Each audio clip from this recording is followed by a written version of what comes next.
Captain Lee Tae-ho stood in the missile bay of the UES Vengeance, watching Dr. Park So-min load the synthetic compound into the warhead. Her hands were shaking as she worked. "Are you sure this will work?" he asked quietly.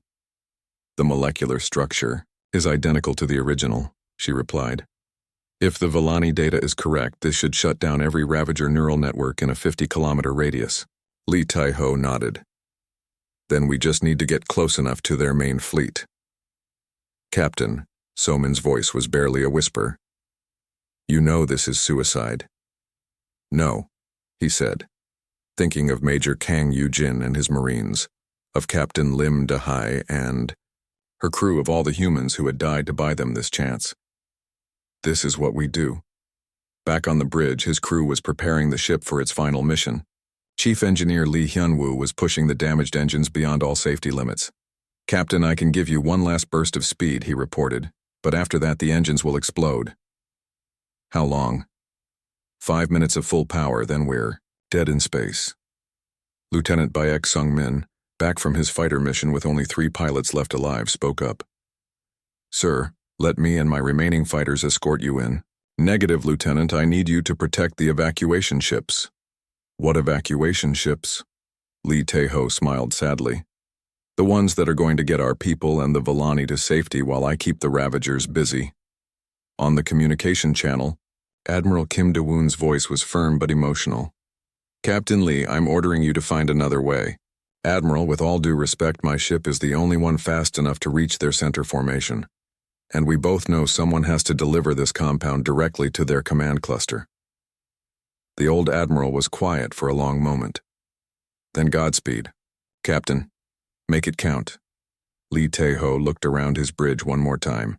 His tactical officer, his navigator, his communications specialist, all good people who deserve to live. "All hands. Abandon ship," he ordered. "That's not a request. It's an order." "Sir," said his first officer, "we're staying with you." "Like hell you are. Get to the escape pods now."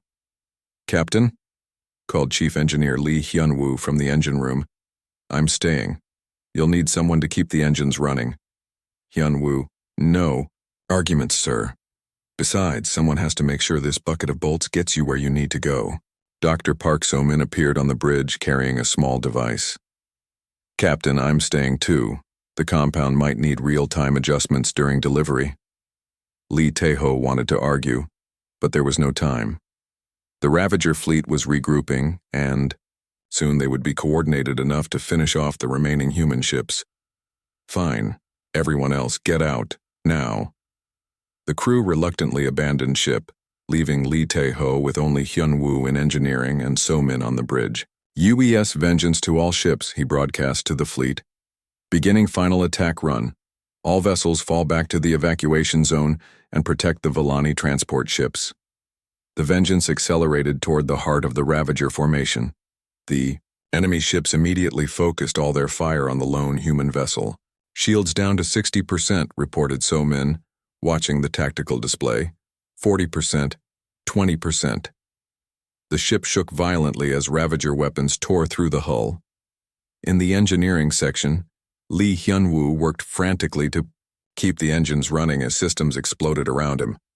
"Captain," he called over the intercom, his voice barely audible over the noise of failing machinery. "I can give you 2 more minutes, then we're done." Lee Tae-ho could see the Ravager command cluster ahead. Dozens of massive ships coordinating the entire enemy fleet. If he could destroy them, the remaining Ravagers would lose their central control. "So-min, how close do we need to be?" 1 kilometer for maximum effect. 1 kilometer. They were currently 10 kilometers away and the Ravagers were hitting them with everything they had. "Hyun-woo, give me everything the engines have." "You've got it, Captain." The Vengeance surged forward, racing through the enemy fire.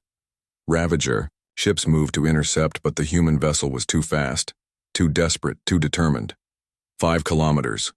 More weapons hit the ship. The bridge filled with smoke as control panels exploded. 3 kilometers.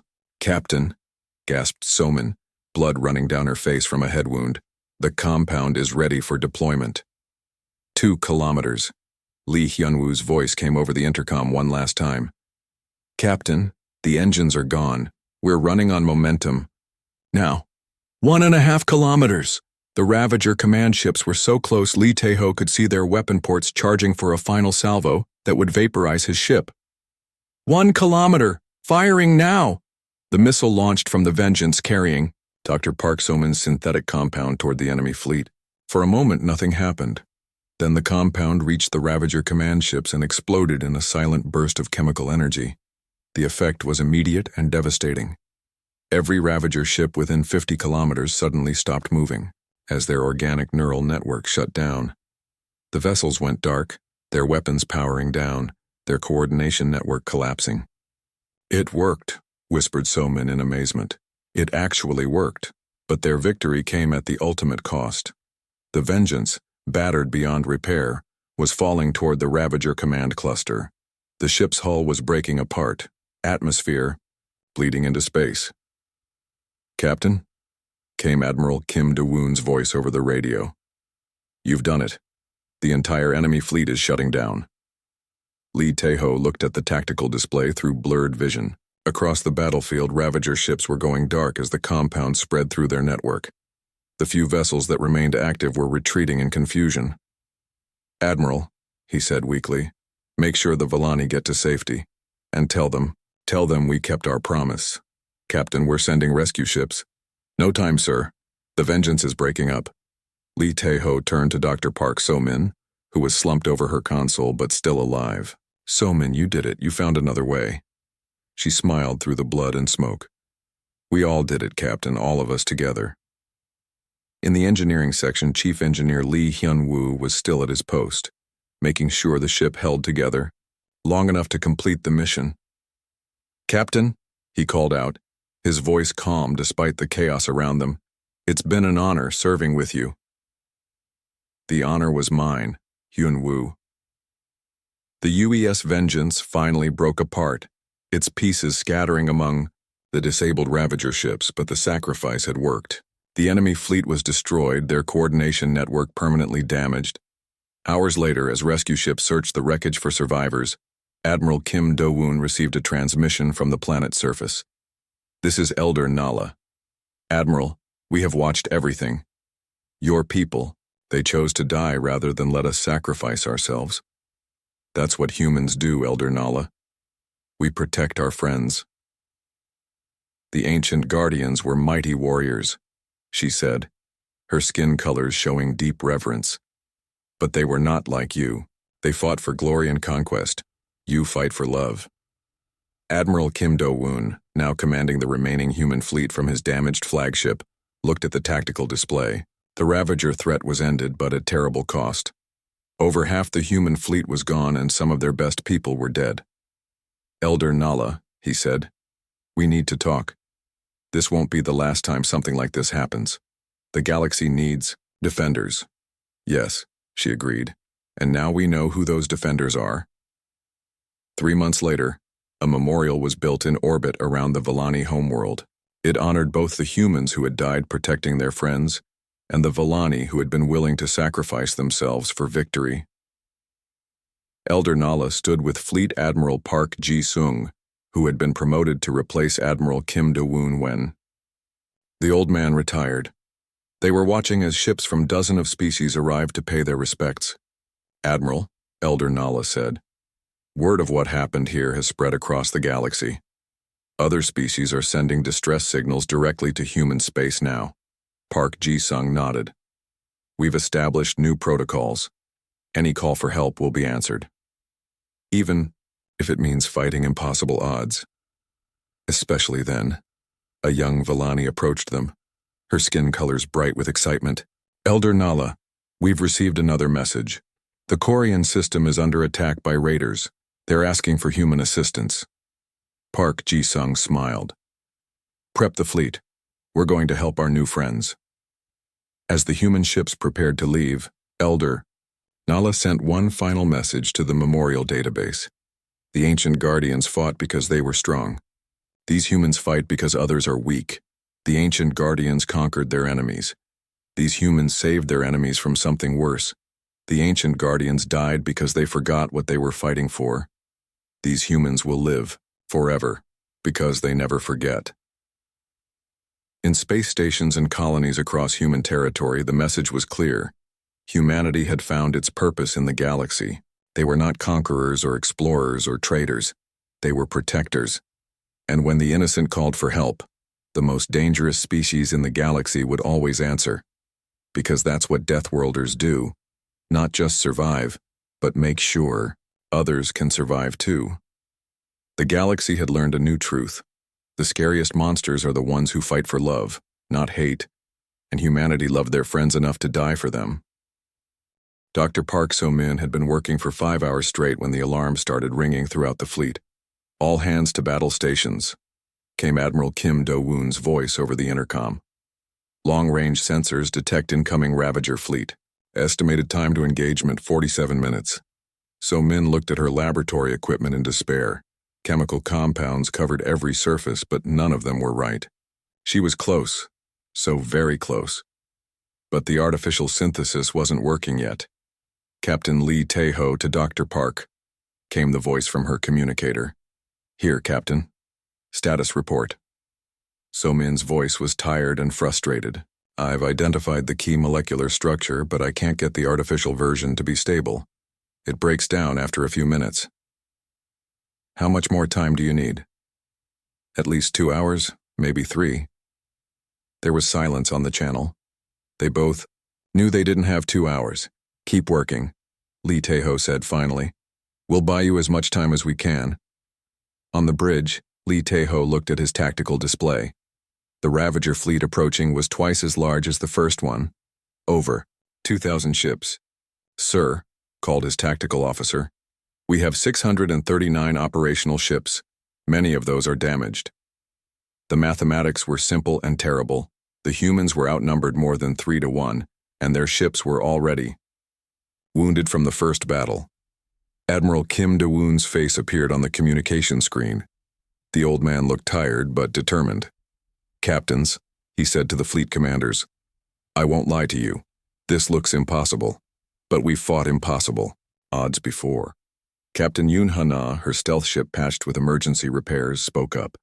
Admiral, what about the Villani compound? Can't we use their sacrifice? Lee Tae-ho answered before the admiral could. No, we don't win by letting innocents die for us. But Captain, protested Commander Oh Ji-hoon, if we lose this battle, everyone dies anyway. Then we don't lose, Lee Tae-ho said simply. Admiral Kim Do-woon nodded approvingly. Captain Lee is right. We are humans. We protect people. We don't use them. All ships, prepare for engagement. The Ravager fleet dropped out of hyperspace like a dark cloud blocking out the stars. Their ships were even larger than before, and they moved with the cold precision of machines that had learned from their previous defeat. Enemy fleet in formation, reported the tactical officer. They're not approaching directly this time. They're surrounding us. The Ravagers had studied human tactics and adapted. Instead of meeting the humans in open battle, they were trying to trap them against the planet. Admiral, called Captain Song Yoon-ji from her cruiser, they're cutting off our escape routes. Who said anything about escaping? Kim Do-woon replied. All ships, attack pattern Gamma hit them from multiple angles. The human fleet spread out, trying to break through the Ravager encirclement, but the enemy had learned. Their weapons were more accurate now, their formations tighter. Lieutenant Baek Sung-min launched his fighters again, but this time the Ravagers were ready. Point defense systems tracked the small human ships, and Sung-min watched in horror as half his squadron was destroyed in the first few minutes. Tiger leader to all remaining fighters, he called out, his voice steady, despite watching his friends die. New plan. We can't fight their defenses directly. Target their sensor arrays instead. The surviving fighters dove toward the largest Ravager ships, sacrificing firepower for speed. They couldn't destroy the enemy vessels, but they could blind them. Meanwhile, Major Kang Yoo-jin was preparing another boarding operation. His Marines had studied the Ravager ship layouts from their previous battle. Remember, he told his men, these machines learn fast. They'll have better defenses this time. What's the plan, sir? Asked Sergeant Kim Tae-woo. Same as always. Get inside, break things. Try not to die. The Marine assault pods launched toward the enemy fleet, but the Ravagers were ready. Automated defense turrets shot down most of the pods before they could reach their targets. Only Yujin and 12 Marines made it to the enemy hull. "We're in," he reported, cutting through the metal with plasma torches. "But it's a trap, sir. They're waiting for us." Inside the Ravager ship, the Marines found themselves facing not just robot defenders, but an entire maze designed to trap boarding parties. The machines had learned from human tactics and built countermeasures. "Fall back to the entry point," Yujin ordered, but it was too late. Blast doors sealed behind them, trapping the Marines inside. "Sir," called Corporal Park Min-young over the radio. "We're cut off." Yujin looked around the metal corridor, thinking fast. "Then we go forward. If we're trapped, we might as well make it count." Back in space, the battle was going badly. Human ships were dying faster than they could be replaced, and the Ravagers were barely taking damage. Captain Lim Dahai, commanding the heavy cruiser Iron Will, watched her shields fail under enemy fire. "All hands, abandon ship," she ordered.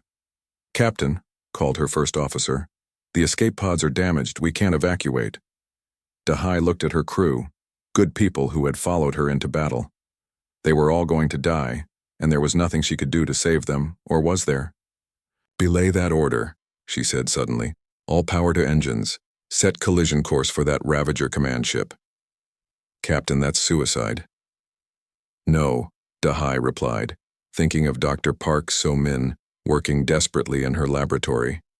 "It's buying time." The Iron Will accelerated toward the enemy formation, all weapons firing.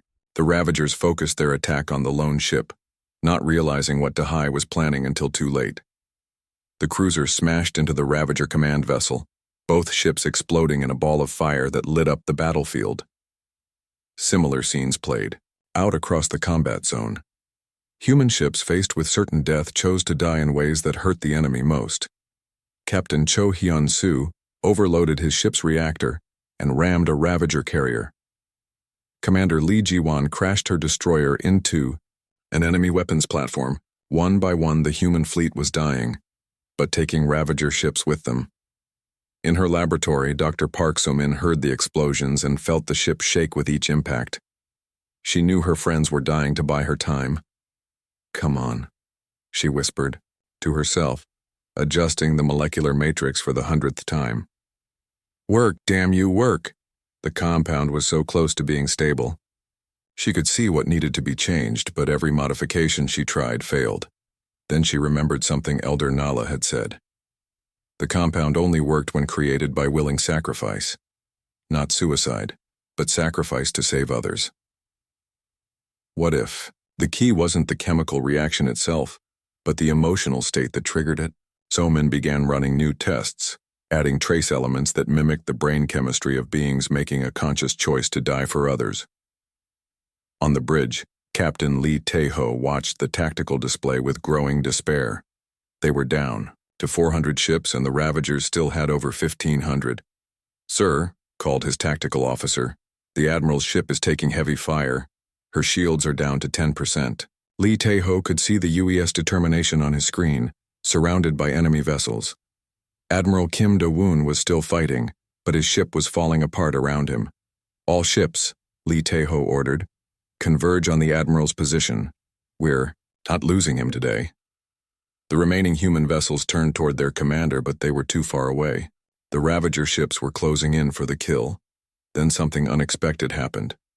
Major Kang Yoo-jin's voice crackled over the radio from inside the Ravager ship. "All human vessels, this is Marine Actual. We've reached their central computer core." "Yoo-jin," called Lee Tae-ho, "what's your status?" "We're all dead men, sir. But we can take their command ship with us. Give us 30 seconds. "Negative, Major. Find another way out." "Sir, with respect, there is no other way. But if we destroy their command ship now, it might disrupt their coordination long enough for Dr. Park to finish her work." Lee Tae-ho closed his eyes. He was ordering a good man and 12 Marines to die. "Do it." "It's been an honor, sir." The explosion inside the Ravager command ship was small, but it triggered a chain reaction that destroyed the vessel completely. Across the enemy fleet, ships suddenly stopped moving in perfect formation as their coordination network failed. "All ships," called Admiral Kim Do-woon, his voice weak but determined. "They're confused. Hit them now while they're reorganized." The human fleet attacked with everything they had left. For a few precious minutes, they were winning again. But it couldn't last. The Ravagers began to recover, and there were still too many of them. "Captain," called Dr. Park So-min over the intercom. "I've got it. The compound is stable." Lee Tae-ho felt hope surge through him. "How much do you have?" "Enough for one shot. But someone has to deliver it directly to their fleet coordination center." Lee Tae-ho looked at his crew, his friends, his people.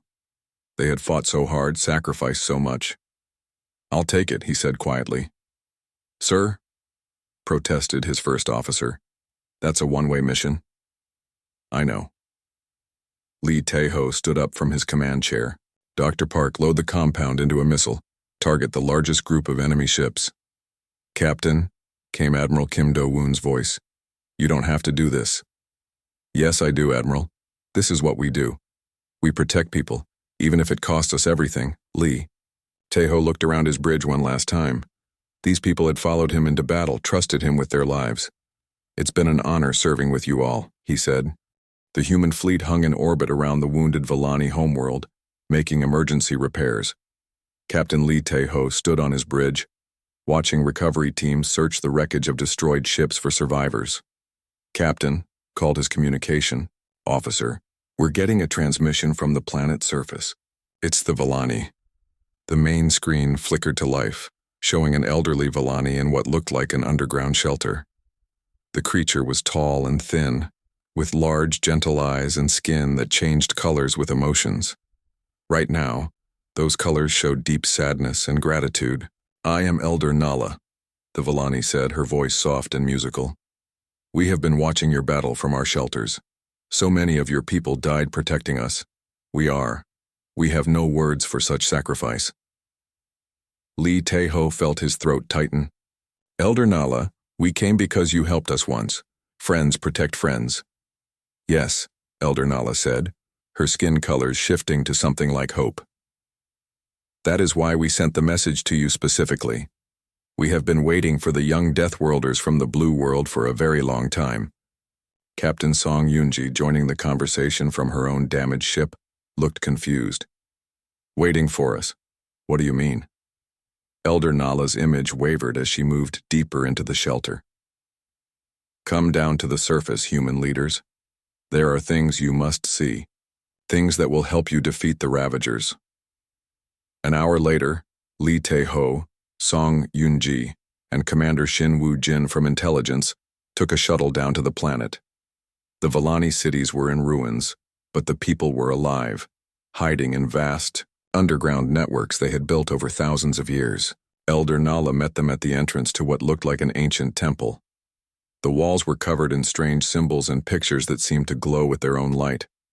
"This way," she said, leading them deeper underground. "What I am about to show you, no other species has ever seen." They walked through corridors lined with crystal formations that hummed with energy. Song Yoon-ji, as the diplomatic expert, noticed that some of the symbols on the walls looked almost familiar. "Elder Nala," she said carefully, "some of these markings, they look like they might be star charts." "Very good, young human. Yes, they are star charts, but not of our space. They show the path of the first Guardians."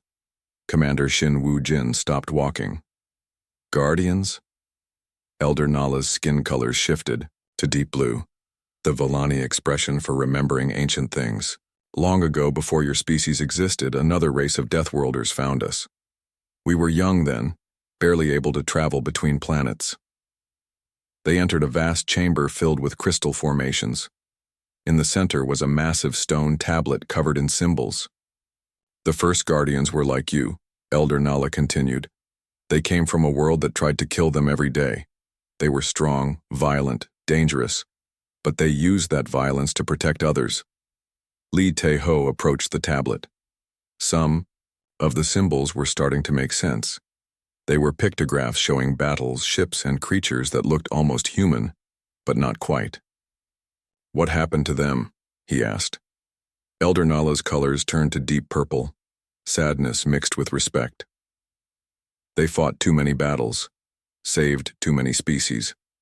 Eventually, their violent nature turned inward. They destroyed themselves in civil wars. Song Yunji felt a chill. Is that going to happen to us? Perhaps, Elder Nala said honestly. But they left us a message before they died out.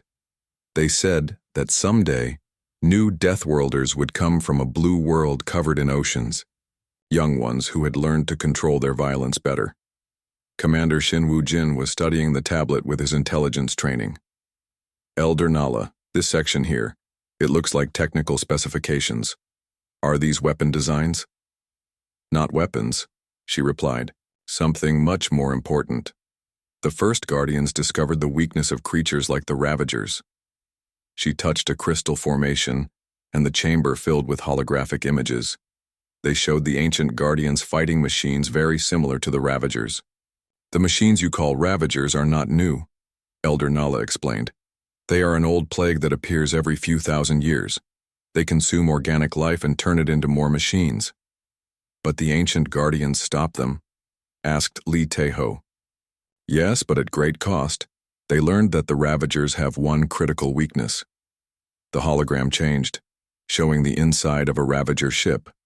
Strange organic-looking components were highlighted in red. The Ravagers use organic neural networks as processing units, Elder Nala continued. They steal the brains of the species they conquer and turn them into living computers. But our people produce a natural compound that can shut down these networks. Commander Shinwu Jin leaned forward. What kind of compound? Elder Nala's colors shifted to something humans had never seen before, a swirling pattern that seemed to indicate deep internal conflict. It is produced by our bodies when we die willingly, knowing our death will save others. The chemical reaction of willing sacrifice creates a toxin that destroys the Ravager neural networks. The humans looked at each other in horror. You're talking about suicide, Song Yunji said quietly. Not suicide, Elder Nala corrected. Sacrifice. The compound only works if we choose to give our lives to save others. It cannot be extracted from unwilling victims. Li Teho felt sick. How many of your people would have to die? Perhaps 50 of our elders, enough to create sufficient compound to poison their entire fleet. The chamber fell silent except for the humming of the crystals. That's not happening, Li Teho said firmly. We didn't come here to watch you die. We came here to save you. Elder Nala's colors showed surprise and confusion. But this is the only way to stop them. The ancient Guardians used the same method with other species. Then the ancient Guardians were wrong, Commander Shinwu Jin said. There has to be another way. Song Yunji was thinking fast. As a diplomat, she had studied alien biology for years. Elder Nala, this compound, is it complex? Could it be synthesized artificially? I do not know. No one has ever tried. We're going to try, Li Teho declared. Send all the chemical data to Dr. Park So-min on my ship. If there's a way to make this compound without killing your people, she'll find it. Elder Nala's colors shifted through several patterns of confusion and hope. You would risk losing the war to save the lives of 50 old Villani? Yes, all three humans said at the same time. But why? Our deaths would guarantee victory. Li Teho thought about how to explain it. Because that's not who we are. We don't win by sacrificing innocence. We win by being better than our enemies. The ancient Guardians would have taken the sacrifice, Elder Nala said softly. Then we're better than the ancient Guardians too, Song Yunji replied. They spent the next few hours copying all the technical data from the crystal formations. The information was incredible. Detailed analysis of Ravager technology, battle strategies that had worked against them, and most importantly, the complete chemical formula for the compound that could destroy them. As they prepared to leave, Elder Nala walked with them to the surface. I do not understand you humans, she said, her colors cycling through patterns of wonder. You are as violent as the first Guardians, but you refuse to let others die for you. Lee Tae-ho looked up at the sky, where he could see the lights of the human fleet making repairs and preparing for the next battle. Maybe that's why we're still alive and they're not, he said. Back on his ship, he immediately called Dr. Park So-min to his ready room. So-min, I'm sending you chemical data from the Villani. I need you to synthesize a compound artificially. No organic sacrifice required. She looked at the data, her eyes widening as she read. This is incredibly complex, Captain. It might take days to figure out. How long until the next Ravager attack? Our scouts report 6 hours. Lee Tae-ho felt the weight of impossible choices. They could save everyone by accepting the Villani sacrifice or risk losing everything by trying to find another way. Do your best, So-min. But remember, we don't sacrifice innocence. That's what makes us different from the monsters. As Dr. Park So-min hurried to her laboratory, Lee Tae-ho looked out at the Villani world below. Somewhere down there, 50 elderly aliens were prepared to die to save their people and the humans who had come to help them. He thought about the ancient guardians who had accepted such sacrifices and eventually destroyed themselves. Maybe the difference between survival and extinction wasn't how hard you could fight. Maybe it was knowing what you wouldn't do, even to win. Space exploded into light and fire. 847 human ships opened fire at the same time. Missiles streaked through the darkness like angry stars. Energy beams cut across space, bright enough to hurt the eyes. The noise was so loud it made the ship hulls shake. The Ravagers had been expecting an easy victory. After all, they were machines. They were logical, efficient, perfect. They had destroyed 17 species without losing a single ship. But humans were different. The first surprise came when Lieutenant Baek Sung-min launched his fighter squadron directly at the largest Ravager ships. The machines calculated that no pilot would be crazy enough to attack ships 100 times bigger than their fighters. They were wrong. "Tiger Squadron, follow me!" Sung-min yelled over the radio, diving straight into the enemy formation. His fighter was tiny compared to the massive Ravager ships, but it moved like lightning. The Ravagers tried to shoot him down, but their weapons were too slow. Sung-min spun and rolled between the energy beams, getting closer and closer to their hulls. "Target their weapon ports," he called to his pilots. "If we can't destroy them, we can blind them." 20 human fighters swarmed around the Ravager ships like angry wasps. They were too small and fast for the big weapons to hit, but their own weapons were just the right size to damage sensors and weapon systems. Meanwhile, Captain Lee Tae-ho was bringing the UES Vengeance into close combat range. This was dangerous. Most space battles happened at long distance. But humans had learned to fight up close on their deadly homeworld. "All power to forward shields," he ordered. "Take us in." Chief Engineer Lee Hyun-woo was working miracles in the engine room. The ship's power systems were screaming with the strain, but he kept them running. "Captain, I'm giving you everything we have, but we can't keep this up forever." "We don't need forever," Lee Tae-ho replied. "We just need long enough." The Vengeance smashed through the Ravager line like a battering ram. Its heavy weapons fired again and again, punching holes in the enemy ships. But the real surprise came when Major Kang Yoo-jin launched his boarding attack. "Marines, prepare for combat boarding," he shouted. The Ravagers couldn't believe what they were seeing. These humans were actually trying to board their ships? No species had ever been crazy enough to attempt such a thing. Kang Yoo-jin and 50 Marines shot across space in armored pods, heading straight for the nearest Ravager ship. They hit the hull and cut their way inside with plasma torches. "We're in," Yoo-jin reported, his voice crackling over the radio. "Hostile. Contacts everywhere." Inside the Ravager ship, the Marines found themselves fighting robot defenders in narrow corridors.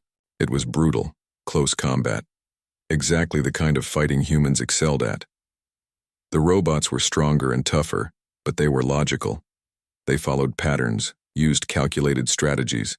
The humans were wild, unpredictable, creative. "Use the emergency bulkheads as cover," Yoo-jin ordered, shooting 2 robots while diving behind a metal wall. "Jackson, get that breaching charge on their central computer." "On it, sir." The robots couldn't understand how these biological creatures could be so effective in combat. Every calculation said the Marines should be dead by now, but the Marines were humans. They had evolved on a world where everything was trying to kill them. They knew how to fight when outnumbered, outgunned, and desperate. Back in space, the battle was getting more intense. The Ravagers were starting to adapt, changing their tactics to deal with the human fighters. But then Captain Yoon Hana showed them something new. Her stealth ship, the Silent Wind, appeared right next to a Ravager command vessel. Before they could react, she fired all her missiles directly into their bridge. "Hana!" called Admiral Kim Do-woon. "How did you get so close?" "I use their own logic against them," she replied, already moving to her next target. "They assume all attacks will come from the direction of your main fleet. They don't watch their flanks." Commander Oh Ji-hoon was leading the special forces in their own unique attack pattern. Instead of fighting in formation, they spread out and hit the enemy from unexpected angles. "Special Forces Alpha, target their supply ships," he ordered. "Beta Team, go for their communication arrays. Charlie Team, you're with me. We're taking out their command structure." The Ravagers tried to respond, but human tactics were too chaotic for their logical minds to process. Every time they adapted to one attack, the humans changed to something completely different. But the battle was taking its toll. Human ships were being destroyed, their crews dying bravely as they fought impossible odds. Captain Song Yoon-ji watched her cruiser's shields fail under heavy fire. "All hands prepare for ramming speed," she ordered. "Captain, that's suicide," her first officer protested. "Maybe," she replied with a grim smile, "but it'll take a lot of them with us." Her ship, the Diplomatic Solution, accelerated straight at a cluster of Ravager vessels. At the last second, she overloaded the reactor and crashed directly into the enemy formation. The explosion destroyed 6 Ravager ships and damaged a dozen more. "This is insane," came a transmission from the Ravager fleet. It was the first time they had shown any emotion. These biologicals fight without logic. They sacrifice themselves for no tactical advantage. Admiral Kim Do-woon heard the transmission and laughed. "You still don't understand, do you? We're not fighting for tactical advantage, we're fighting for our friends." The tide of battle was turning, but slowly. For every Ravager ship destroyed, the humans lost 2 of their own. The mathematics were simple. At this rate, the Ravagers would win. But then something incredible happened.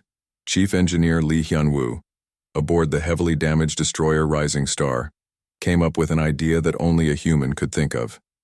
"Captain Park," he called to his commander, "our weapons are offline, our engines are failing, but our reactor is still working." "What are you suggesting?" Captain Park Ji-sung asked. "We turn the ship into a bomb." Park Ji-sung looked around his bridge. Half his crew was wounded, his ship was falling apart, but they were still fighting. "Do it." Lee Hyun-woo began overloading the reactor, but slowly, carefully. He needed the ship to stay together long enough to reach the enemy. "All remaining crew to escape pods," Captain Park ordered. "This is not a suicide mission. Get out while you can." But his crew refused to leave. "With respect, sir," said his tactical officer, "we started this fight together. We'll finish it together." The Rising Star limped toward the largest concentration of Ravager ships. The enemy noticed too late what was happening. "Impact in 10 seconds, reported the navigator calmly. "It's been an honor serving with you all," said Captain Park. The Rising Star crashed into the enemy formation and exploded like a small sun. The blast destroyed 50 Ravager ships and created a gap in their line that the rest of the human fleet immediately exploited. But the victory came at a terrible price. The Rising Star and her entire crew were gone. Similar scenes played out across the battlefield. Human ships, damaged beyond repair, became weapons of last resort. Marines fought to the death aboard enemy vessels. Fighter pilots crashed their ships into Ravager bridges when they ran out of missiles. The Ravagers began to realize they were facing something they had never encountered before.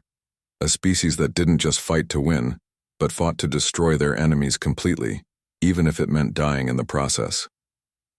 "Retreat," came the order from the Ravager command ship. "Retreat and regroup." For the first time in their existence, the Ravagers were running away. Admiral Kim Do-woon watched the enemy fleet pulling back toward the outer system. His own fleet was battered, many ships barely operational. "Status report," he ordered. We've lost 208 ships, came the reply. But we destroyed over 400 enemy vessels. It was a victory, but a costly one. Sir, called Captain Yoon Ha-na, I'm detecting something on long-range sensors. More Ravager ships, coming from deep space. A lot more. Kim Do-woon closed his eyes for a moment. The first battle was over, but the war was just beginning. How long until they arrive? 6 hours, sir. The admiral looked at his remaining ships, his wounded crews, his brave people who had just fought the impossible and won. All ships fall back to the Vellani homeworld, he ordered. We need to regroup, repair what we can, and prepare for round 2. As the human fleet moved toward the planet, they could see Vellani cities still burning below. Their friends were still in danger, still counting on them. The Ravagers thought they were fighting a logical war of extermination, but they were wrong. They were fighting humans, and humans never gave up. 3 days later, the human fleet dropped out of hyperspace at the edge of Vellani space. What they saw made even the bravest soldiers feel sick. The Vellani homeworld was burning. Dear God, whispered Captain Lee Tae-ho, staring at the main screen.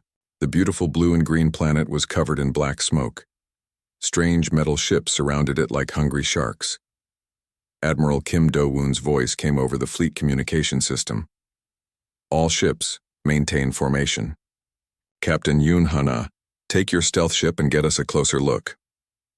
Captain Yoon Ha-na was small and quiet, but she flew her ship like it was part of her body. Her vessel, the Silent Wind, was invisible to most sensors. If anyone could get close to the enemy without being seen, it was her. On my way, Admiral, she replied, her voice calm despite the horror in front of them. The Silent Wind moved forward, sliding through space like a ghost. Ha-na had done this kind of mission dozens of times, but never with stakes this high. Below her, she could see the Vellani cities. Some were already destroyed, nothing left but empty craters. Others were still fighting, but their defenses were weak. The Vellani had no weapons. They were peaceful people who grew food and made art. They had never hurt anyone in their long history. I'm picking up enemy ship details, Ha-na reported, her fingers dancing over her controls. These aren't like anything we've seen before. The ships surrounding the planet were huge and angular, made of dark metal that seemed to absorb light. They moved in perfect formation, like they were controlled by one mind. They're not organic, Ha-na continued, studying her sensors. I'm reading pure artificial intelligence. These ships are machines. Admiral Kim Do-woon's voice was grim. How many? Thousands. And Admiral? Hana's voice trailed off as she saw something that made her blood run cold. They're building more. I can see construction yards on the dark side of the planet's moon. They're using Vellani cities as raw materials. Commander Oh Ji-hoon, listening from his Special Forces ship, felt anger building in his chest. They're eating our friends' cities to make more ships? That's exactly what they're doing, Hana confirmed. Wait, I'm getting something else. Radio. Signals between the ships, let me try to decode them. Dr. Park So-min, still on Lee Tae-ho's ship, worked alongside Hana to break the enemy code. What they found was worse than anyone expected. Admiral, So-min's voice was shaking. I've translated their communications. They call themselves the Ravagers. They're not just attacking the Vellani, they're cleaning them. Cleaning? Asked General Cho Min-ho. They think organic life is dirty, contaminated. Their mission is to sterilize this entire sector of the galaxy, remove all biological life and replace it with pure machines. The fleet communication channel was silent for a long moment. Every human was thinking the same thing. These weren't just invaders. They were executioners. How many species have they destroyed? Lee Tae-ho asked quietly. So-min checked her translation again. 17 so far. The Vellani are number 18. And Admiral, they have records of every species in this part of the galaxy, including us. What do they know about humans? Kim Do-woon demanded. They've classified us as a high-priority target. Quote, Death world species detected. Aggressive biological contamination. Priority sterilization required. Commander Oh Ji-hoon laughed, but there was no humor in it. They think we're contaminated? Wait until they see what contaminated looks like. On her stealth ship, Captain Yoon Hana was getting closer to the enemy fleet. Her sensors were picking up details about their technology, their weapons, their defenses. These ships are tough, she reported. Heavy armor, powerful shields. Their weapons use some kind of energy beam that breaks apart molecular bonds. That's why the Villani cities just dissolved. Any weaknesses? Asked Major Kang Yu-jin, already thinking about how to fight them. They're logical. Too logical. They move in perfect patterns, no creativity, and they're not expecting resistance. The other 17 species they destroyed didn't fight back. Because the other species weren't humans, growled Chief Engineer Lee Hyunwoo. Suddenly, alarms started ringing on Hana's ship. I've been detected. They're scanning me. The nearest Ravager ships turned toward her position. Their dark hulls gleamed as weapon ports opened. Get out of there, ordered Admiral Kim Do-woon, but Hana was already moving, her ship dancing between enemy fire. The Ravager weapons were powerful but slow. They couldn't track her quick movements. I'm okay, she called out, racing back toward the human fleet. But they know we're here now. The entire Ravager fleet was turning away from the planet, facing the humans. There were so many ships that they blocked out the stars. Then something strange happened. The Ravager ships stopped moving. What are they doing? Asked Lee Tae-ho. Dr. So-min was monitoring their communications again. They're analyzing us, running calculations. They've never seen humans before. The answer came a few minutes later in the form of a transmission directed at the human fleet. The voice was mechanical, emotionless, like a computer trying to speak. Unknown biological species. You are classified as advanced deathworld contamination. Your existence threatens galactic purity. Surrender now for immediate sterilization, or be destroyed in combat. Admiral Kim Do-woon stood up on his command bridge. Around him, his officers waited for orders. He thought about the Villani families, hiding in shelters below. He thought about the 17 dead civilizations. He thought about his own people, scattered across dozens of worlds. Open a channel to the enemy fleet, he ordered. Channel open, sir. Kim Do-woon smiled, but his eyes were cold as space.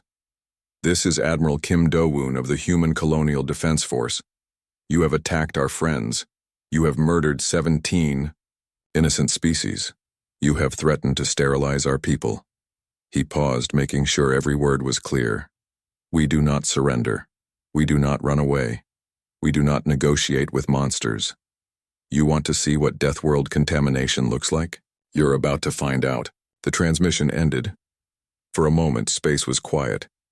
Then the Ravager fleet began to move forward, weapons charging. All ships, battle stations, Kim Do-woon commanded.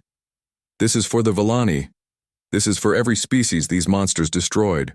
Show them what happens when they threaten our friends. 847 human warships spread out into attack formation. Every weapon was armed, every shield was raised, every engine was at full power. Captain Lee Tae-ho looked at his crew.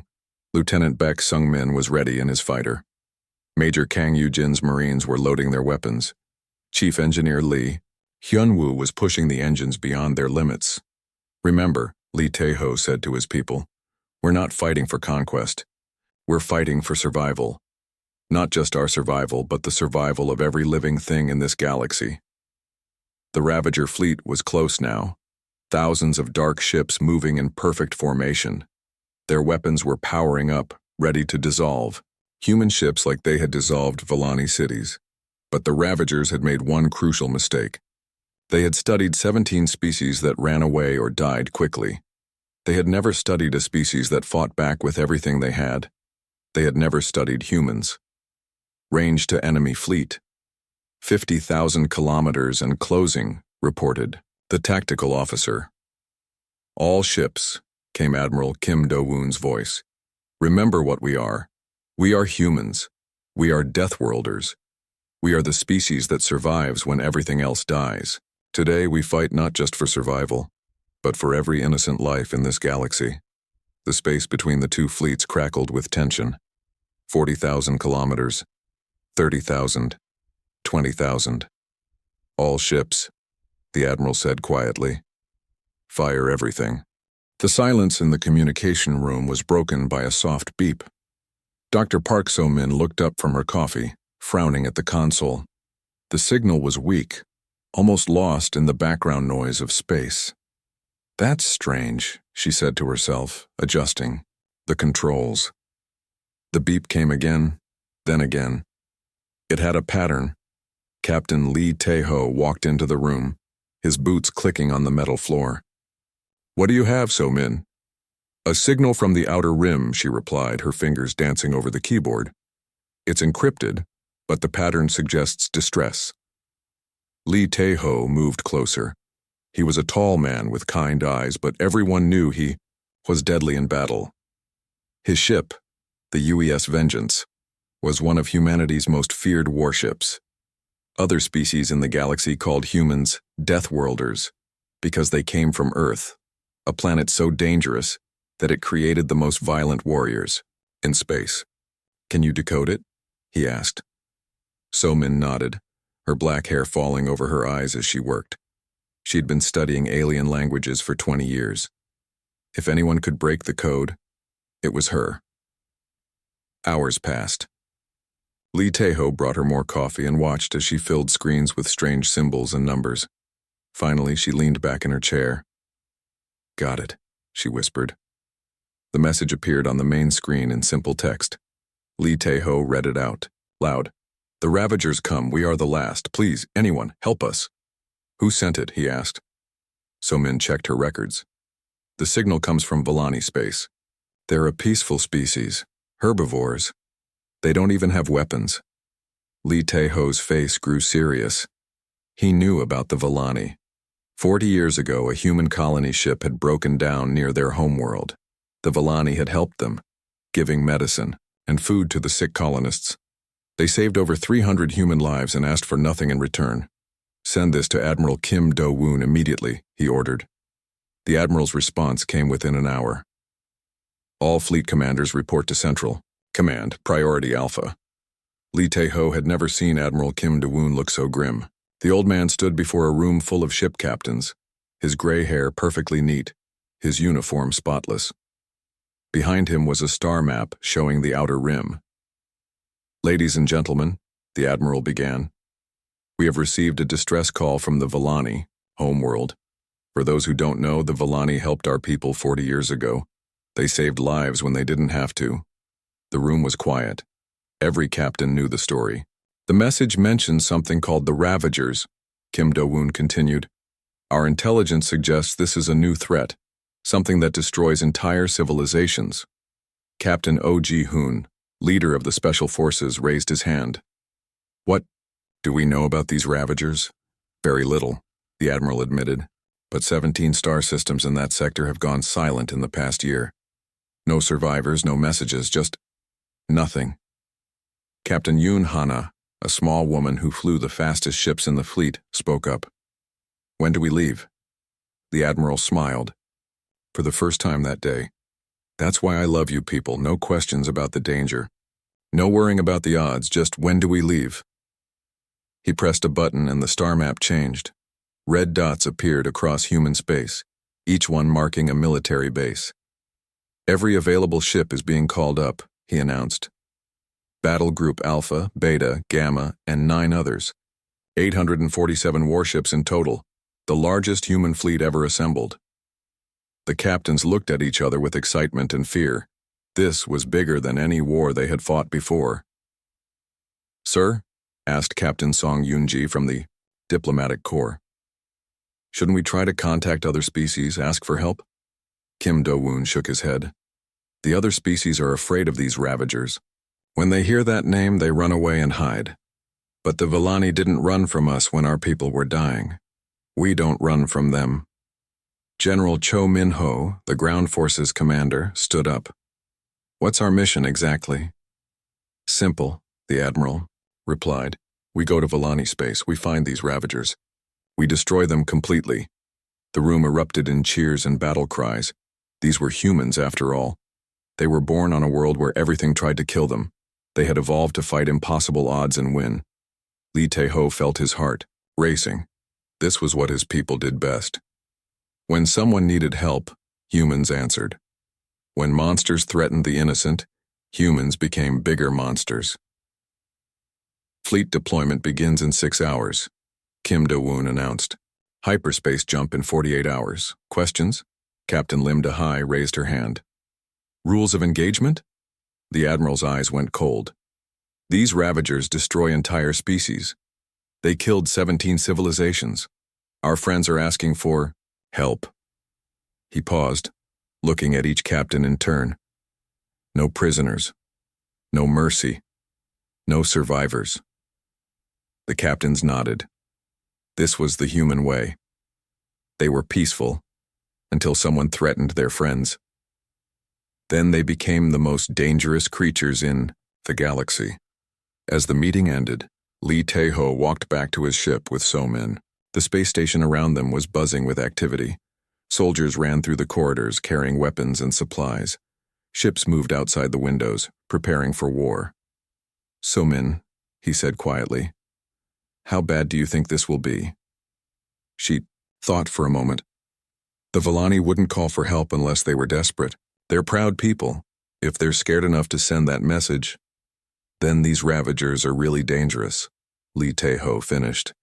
Yes, but so are we. Back on his ship, Lee Tae-ho gathered his crew. They were good people, all of them.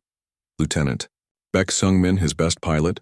Major Kang Yoo-jin, who led the Marines. Chief Engineer Lee Hyun-woo, who could fix anything that was broken.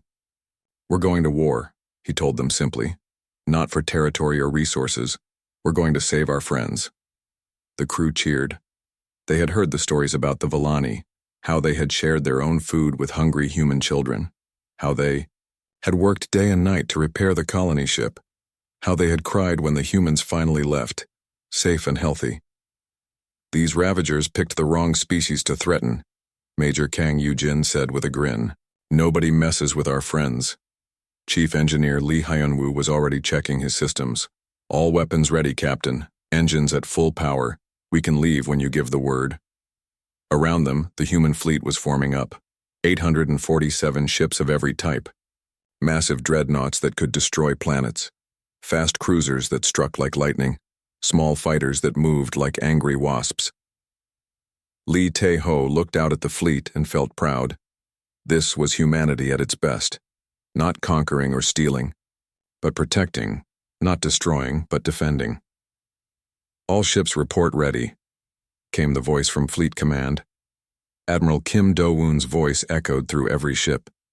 This is Admiral Kim Do-woon to all vessels. 40 years ago, the Villani saved our people when they could have ignored us. Today, we return that kindness. Jump coordinates locked. Hyperspace in 10 seconds. Lee Tae-ho gripped his command chair. Around him, his crew prepared for the jump. To hyperspace. 5, 4, 3, 2, 1. Jump. The stars stretched into lines of light as 847 human warships disappeared into hyperspace, racing toward the outer rim, racing toward their friends who needed help, racing toward whatever monsters waited for them in the dark. In the silence of space, only one thing was certain. The Ravagers had made a terrible mistake. They had threatened the friends of humanity. Now the most dangerous species in the galaxy was coming for them, and there would be no escape.